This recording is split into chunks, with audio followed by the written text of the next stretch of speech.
জামাই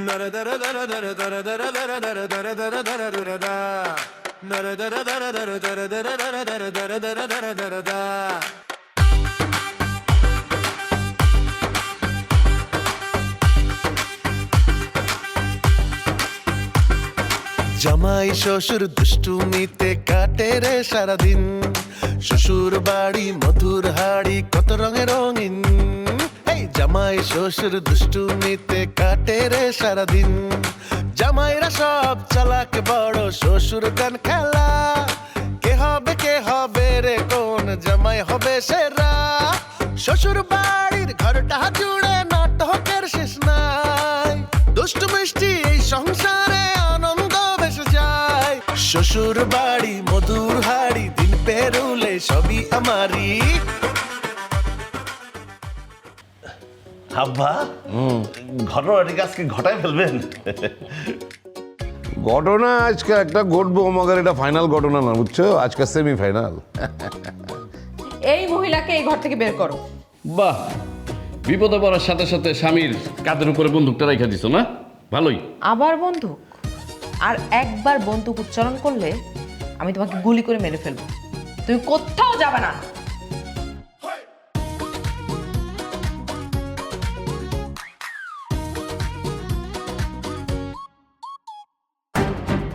শুনেন, এই বাড়িতে এমন কোনো নিয়ম নাই।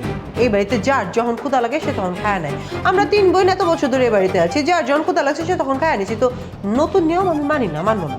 আগের কথা বলে কোনো লাভ নেই, আগের কথা বাদ। এখন থেকে এই বাড়িতে আমি যা বলবো তাই হবে, আমার নিয়মেই এই বাড়ি চলবে।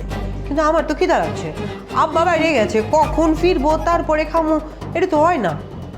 এই বাসায় আমার খিদা লাগছে, আমার খাওয়ান আমি খাই এলাম, আব্বা ফিরবো তারপর খাইতে হইব, এই নিয়ম মানা আমার পক্ষে সম্ভব না। আমি খাইতে বসবো। আমার বাসায় থাকতে হলে আমার নিয়ম মেনে চলতে হবে, আর যে আমার নিয়ম মানবে না তাকে আমি ঘাট ধাক্কা দিয়ে এই বাসা থেকে বের করে দেবো। থামেন, আপনার বাসা মানে? এইটা আবার আপনার বাসা কবে হইলো? এটা আমাদের বাসা, আমার বাপের বাসা। আগেরটা ঠিক নেই, পরেরটা ঠিক আছে। এটা তোমাদের বাড়ি না, এটা তোমার বাবার বাড়ি। আর তোমার বাবার বাড়ি মানেই তোমার মায়ের বাড়ি, আর আমি তোমাদের নতুন মা, সো এটা আমার বাড়ি। ওই ব্যাপারে কিন্তু আমরা কেন এই বাড়ি ছেড়ে চলে যাবো? এটা তো আমগো বাড়ি, আমগো বাড়িতে আমরা থাকুম, আমগো খাবার আমরা খামো। তো বুঝলাম না আসলে আমরা কেন বাড়ি ছেড়ে চলে যাবো? পারবে না, কারণ তোমাদের খাবারের মেনু আলাদা। তোমরা শুটকি ভর্তা, ছোট মাছের চচ্চড়ি, ডাল এগুলো দিয়ে খাবে। আজকে এগুলো দিয়ে খেয়ে ফেলবে, আর আমরা খাওয়ার পর যদি কোনো খাবার বেঁচে থাকে তখন চিন্তা করে দেখবো যে তোমাদের দেওয়া যায় নাকি এই পাশে বেড়ার বিড়ালকে। আমি বুঝতে পারতেছি না আপনি কী করবার লাগছেন, কিন্তু আপনি বুঝা করতেছেন তো আপনি যা করবার লাগছেন। ঠিক আছে, থাকবা, থাকেন। আমি নীলা আর নীলারে ডাইকে নিয়ে আহি, ওদেরকে একটু জানাই এই বাড়ির নতুন নিয়ম, দেখি ওরা কি কয়। চুপ বেয়াদব, মুখে মুখে আবার তর্ক করে। ভদ্রতা কিছুই শিখিসনি না, নিজে তো একটা বেয়াদব হয়েছিস, সাথে সাথে দুটো বোনকেও বেয়াদব বানিয়েছিস। এখন যাচ্ছে আবার বোনদের কান পড়া দিতে, অসভ্য যেন। চুপ, একদম চুপ করে থাকবেন। আমার বোনদেরকে নিয়ে একটা বাজে কথা আপনি করার চেষ্টাও করবেন না, কয়ে দিলাম। একদম চুপ। আর একবার আমার সাথে বেয়াদবি করা দুঃসাহস দেখালে ঘর ধাক্কা দিয়ে বাড়ি থেকে বের করে দেবে। আমি না, এই বাড়িতে দরকার হলে যাইবেন আপনি, আপনি যাইবেন, আমি না। এই বাড়ি আমাদের, আমরা থাকুম। এই যে সব খাবার, এই খাবার আমগো, আমরা খামো, আমরা এই বাড়িতে থাকবো। আপনি থাকবেন না, পালে ধরে রাখেন। বললাম না খাবারে হাত দিবি না, অসভ্য বেয়াদব। মুখ সামলায় কতক্ষণ করে দিলাম, যাতা কইবেন না, হাত ছাড়েন।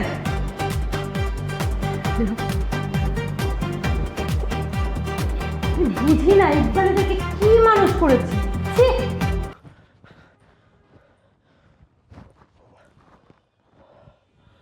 সর্বনাশ, এইটা আমি কি স্বপ্ন দেখলাম? আমগো 3 বোনের কপালে এত বিপদ আছে।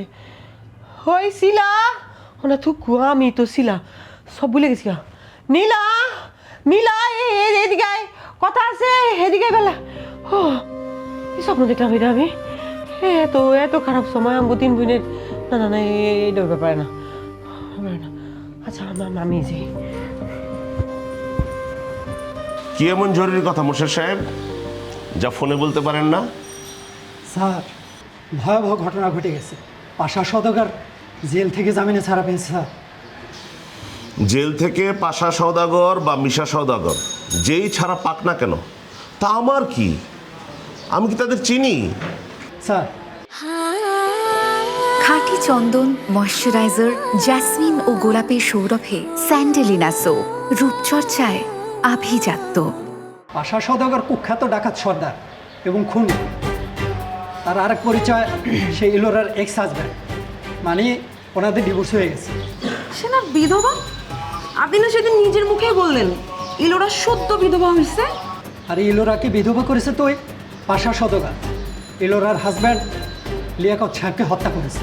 কি সমস্ত ফালতু কথা বলতেছেন? হ্যাঁ, একবার বলতেছেন ইলোরার হাজবেন্ড পাশা সওদাগর, আবার বলতেছেন পাশা সওদাগরকে খুন করেছে লিয়াকত সাহেব, ইলোরার হাজবেন্ড। এসব কি শুরু করছেন আপনি? যা বলছি সবই ঠিক বলছি। পাশা সওদাগর হচ্ছে ইলোরার প্রথম হাজব্যান্ড, কিন্তু ইলোরা যখন জানতে পারে যে সে কুখ্যাত ডাকাত, তখন ইলোরা তাকে ডিভোর্স দেয়। সেই হিসেবে ইলোরা ডিভোর্সি না। তারপর ইলোরা বিয়ে করে লিয়াকত সাহেবকে। এতে পাশা সওদাগর ক্রোধের বশবর্তী হয়ে হত্যা করে ইলোরার দ্বিতীয় স্বামী লিয়াকত সাহেবকে। সেই হিসাবে ইলোরা বিধবা। এই মেয়ে তো ডেঞ্জারাস। এখন কি হবে আমাদের মোর্শেদ সাহেব? আপনি কোন মেয়েকে এবারে পথ চিনালেন? হ্যাঁ, এই কুকুর তো বিরিয়ানির গন্ধ পেয়ে গেছে। কিছু করার নাই, ইলোরা আপনার শ্বশুর দ্যাট মিন্স ইকবাল সাহেবকে বিয়ে করেই ছাড়বে। এখন ইলোরা যদি ইকবাল সাহেবকে বিয়ে করে, তাহলে পাশা নির্ঘাত ইলোরাকে দ্বিতীয়বার বিধবা করে ছাড়বে। তার মানে আমার বাবা খুন হবে? ইয়াল্লাই শুনতেছি আমার। আচ্ছা তুমি যাও যাও যাও, এই মেয়েটা তো ডেঞ্জারাস। তুমি ভিতরে যাও, এক্ষুনি এই মেয়েটাকে বের করো। যাও যাও যাও। আচ্ছা শোনো, একটু চুপ করো, একটু শান্ত হও, একটু শান্ত হও। আমরা বিষয়টা দেখি। শোনো, যা হওয়ার তা তো হয়েই গেছে। এই মেয়ে বাবাকে বিয়ে করেই ছাড়বে। তারপর এটা চিন্তা ভাবনা করে কাজ করতে হবে, প্লিজ। তুমি বুঝতেছো না আমার বাবা খুন হবে? জানো মেয়েটাকে বের করো না। এই বসে সাহেব, আপনি এখন এই মুহূর্তে আমার সাথে ভেতরে যাবেন, আর আপনি সবার সামনে সত্য কথাটা বলে দিবেন, ঠিক আছে? চলো। আসলে সেটা ইলোরা ভালোভাবে নেবে না, উল্টো আমি বিপদে পড়ে যাব। ইলোরা আপনার বাবাকে বিয়ে করেই ছাড়বে। আমার তথ্য দেওয়া ছিল, আমি দিলাম। আমি এখন যাই। আরে শুনে, আচ্ছা আচ্ছা, চলো চলো আমরা শুনি। আসো। একটা মুশকিল তো, বলো তো এগুলো কি করা যায়? আপা আপা আপা, একটা সর্বনাশ হয়ে গেছে। এই বাড়িতে যখন তখন একটা মারা রইব, যখন তখন। কি সব কথা কইবার লাগছে? মানে কে মার্ডার হইব, কে কারে খুন করব, আমি তো কিছু বুঝতে পারতেছি না। আপা, ঘটনা একদম সত্য, সাক্ষী আমার বউ মিলা। আরে কি কইবার লাগছে এসব? ওর এক্স হাজবেন্ড লিয়াকতকে খুন করছে ওই পাশা সওদাগর। আজকে সে জেল থেকে কি করে বেরিলো? আরে তুমি কি কইবার লাগছে এসব? আমি তো কিছু বুঝতে পারতেছি না। আমি তো জানি সে একজন বিধবা নারী। রে মেজু জামাই, আমার কাছে তো পুরোটা জিলাপির প্যাচের মতো লাগবার লাগছে। আর এই জিলাপির প্যাচ খোলা তো আমার পক্ষে একেবারেই অসম্ভব। আপা, আমি প্যাচ ক্লিয়ার করতেছি। সে একই সাথে বিধবা এবং ডিভোর্সি। জনাব ইলোরার প্রথম ঘরের স্বামী বিশিষ্ট ডাকাত মিশা সওদাগর। আরে মিশা না, পাশা সওদাগর হইব। এটা পাশা বলো। খাঁটি চন্দন, ময়শ্চারাইজার, জ্যাসমিন ও গোলাপের সৌরভে স্যান্ডেলিনা সো, রূপচর্চায় আভিজাত্য। জনাব ইলোরা যখন জানতে পারেন পাশা একজন ডাকাত, তখন তারা ডিভোর্স দেন। সেই হিসেবে সে ডিভোর্সি নারী। এর কিছুদিন পরে সে বিয়ে করে লিয়াকত সাহেবকে। এই বিয়ের কথা শুনে ক্ষুব্ধ হয়ে ইলোরা দ্বিতীয় স্বামী লিয়াকতকে খুন করে পাশা সওদাগর। এই জন্যই ইলোরা হচ্ছে ডিভোর্সি এবং বিধবা নারীর উৎকৃষ্ট উদাহরণ। যাওগা শেষ অব্দি আমার বাপের এমন একটা মায়ের লগে বিয়ে হইব যে কিনা ডিভোর্সি আবার বিধবা। ব্যাপারটা কিন্তু রেকর্ড করার মতো জামাই। বাবা হইব ওই মহিলার 3 নম্বর স্বামী। সবাই বাবাকে 3 নম্বর বলবে। বাবার লজ্জা করবে না? আরে লজ্জা পাওনের কি আছে? নাম্বার হিসেবে 2 থেকে 3 উৎকৃষ্ট। এই ধরো তোমার যদি কেউ 2 নাম্বার কয়, তাহলে তুমি যে পরিমাণ অপমানটা ফিল করবা, কেউ যদি তোমার 3 নাম্বার কয়, তোমার কিন্তু ওই পরিমাণ অপমান লাগবো না। অর্থাৎ 2 হচ্ছে সিগনিফিকেন্ট নাম্বার, কিন্তু 3 ইজ নট। এই মহিলাকে কেউ বিয়ে করলে তার 1 নম্বর কি বসে থাকবে? সে তাকে মেরে দ্বিতীয় নম্বরের কাছে পাঠিয়ে দেবে না? তার মধ্যে আবার সদ্য জেল থেকে মুক্তি পাওয়া। কি সাংঘাতিক, কি সাংঘাতিক। নিজে জামাই, এইটা তো আমি চিন্তা করে দেখি নাই। শুনো, তুমি এই বিষয়টা এখনই মারুফরে আর ছোট জামাইরে খুলে কও। আমার বিশ্বাস ছোট জামাই এটার একটা পদক্ষেপ নিব কোনো একটা সলিউশনও বাইর করবো। খবরদার জামাই, আব্বার এই মুহূর্তে কিছু করো না। বাবাকে বলবো না কেন আপা? আরে হুট করে এরকম একটা খবর আব্বা শুনলে হার্ট অ্যাটাক করবার পারে। এখন কিছু করানোর দরকার নাই, আমি পরে সময় মতো বুঝাই শোনাই আব্বারে কমনে, ঠিক আছে? কিন্তু ইলোরাকে কি করে আটকাবেন? ওর সাথে বসতে হইব, আজকেই বইসা কথা কইতে হইব, কিন্তু ওর প্ল্যান যে আমরা জেনে গেছি গা এই ডরে বুঝতে দেওয়া যাইব না। যদি ভালোই কথা মাইনা লয় তাহলে তো ভালো, আর যদি না শুনে তাইলে অন্য প্ল্যান আপাইতে হইব।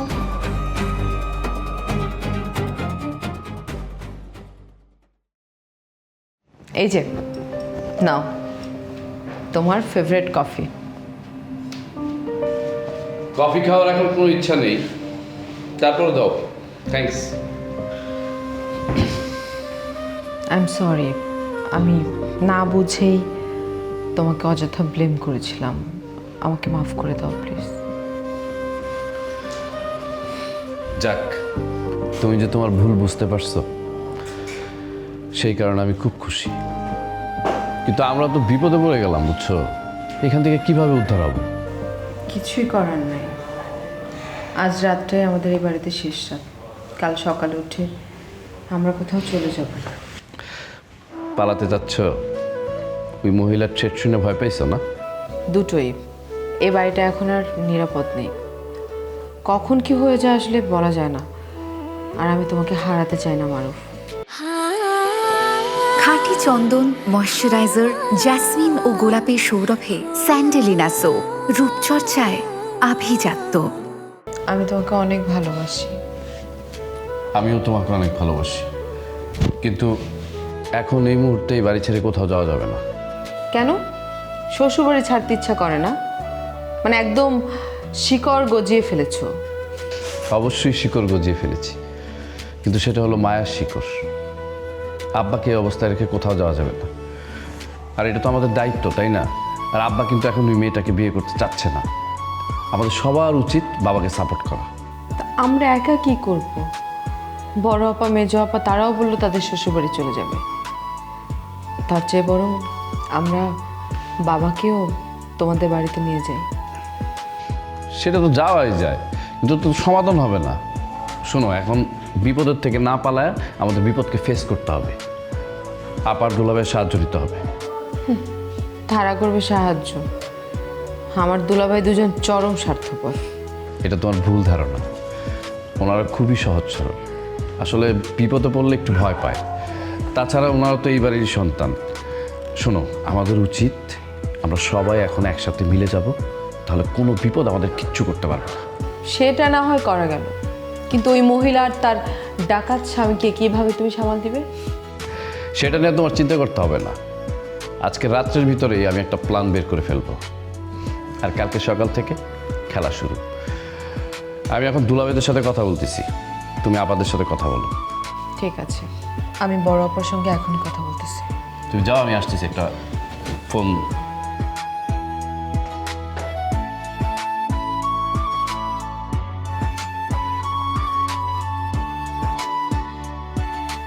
হ্যালো মারুফ সাহেব, অবস্থা তো খুবই খারাপ।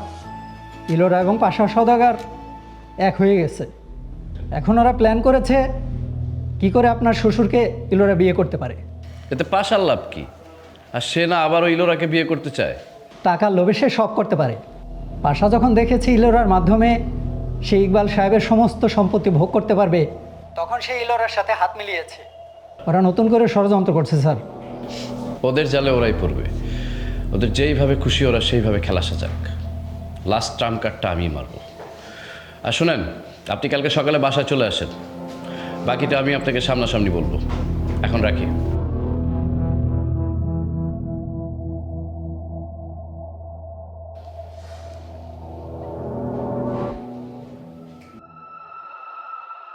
দেখেন ম্যাডাম, আপনার যা যা 3 পিস লাগে আপনি নিয়ে যান। আমাদের বিদেশি 3 পিসের কালেকশন আছে। বাবলু, তুমি কিন্তু ঠিকই বলেছো, কুলো ড্রেসের কালার অনেক সুন্দর। হ্যাঁ, এটা দেখেন, এটাও সুন্দর কিন্তু। খাঁটি চন্দন, ময়শ্চারাইজার, জেসমিন ও গোলাপের সৌরভে স্যান্ডেলিনা সো, রূপচর্চায় আভিজাত্য। শোনো, আর দেখতে হবে না, তুমি একটা কাজ করো, তুমি সবগুলো প্যাক করে দাও। সবগুলো? হ্যাঁ, সবগুলো। এটা আশ্চর্য হওয়ার কি আছে, তুমিই তো বললে যত খুশি তত নিতে পারবো। আপাতত এগুলো নিলাম, পরে এসে অন্যগুলো নিয়ে যাবো। বাবলু, জি আপা। সবগুলো ড্রেস প্যাক করে দাও, পারলে সাথে 2টা এক্সট্রা শাড়িও দিয়ে দিও। Thank you. ঠিক আছে আপা, দিচ্ছি।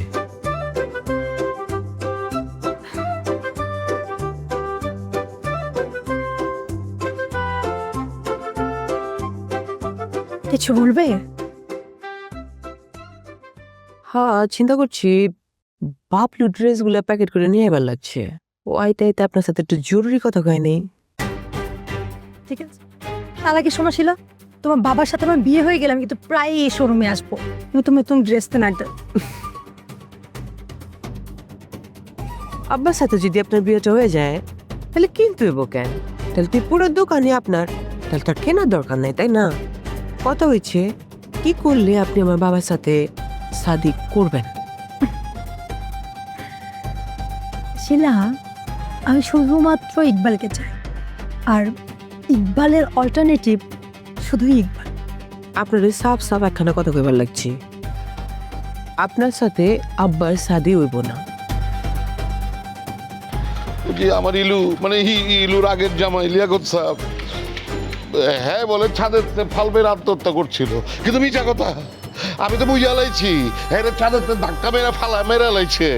এই যে জাগত 3 বেলা খাওয়া দাওয়া পালতেছেন, এটা আপনার পোলা না? এই যে আমি আপনার বড় পোলা, এই যে আপনার মেজো পোলা। মুর্শেদ সাহেব, আপনি তো আমাদের হয়ে কাজ করতেছেন, তাই না? কিন্তু ওরা মনে করবে আপনি ওদের লোক। ইকবাল সাহেবের জন্য কি কোনো সুপাত্রী দেখবো? আরে কি বলেন আবার? অনেক ভদ্র ফ্যামিলির ডিভোর্সি এবং বিধবা নারী সিভি জমা আছে। জুমিতে কাটে রে সারাদিন, শ্বশুর বাড়ি মধুর হাড়ি কত রঙে রঙিন, জামাইরা সব চালাক বড়, শ্বশুর গান খেলা, কে হবে রে কোন জামাই হবে সেরা, শ্বশুর বাড়ির ঘরটা জুড়ে নাটকের শেষ নাই, দুষ্টু মিষ্টি এই সংসারে আনন্দ বেসে যায়, শ্বশুর বাড়ি মধুর হাড়ি দিন পেরুলে সবই আমারই।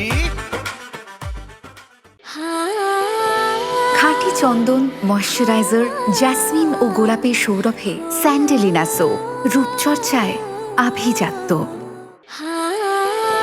খাঁটি চন্দন ময়শ্চারাইজার, জ্যাসমিন ও গোলাপের সৌরভে স্যান্ডেলিনা সো, রূপচর্চায় আভিজাত্য।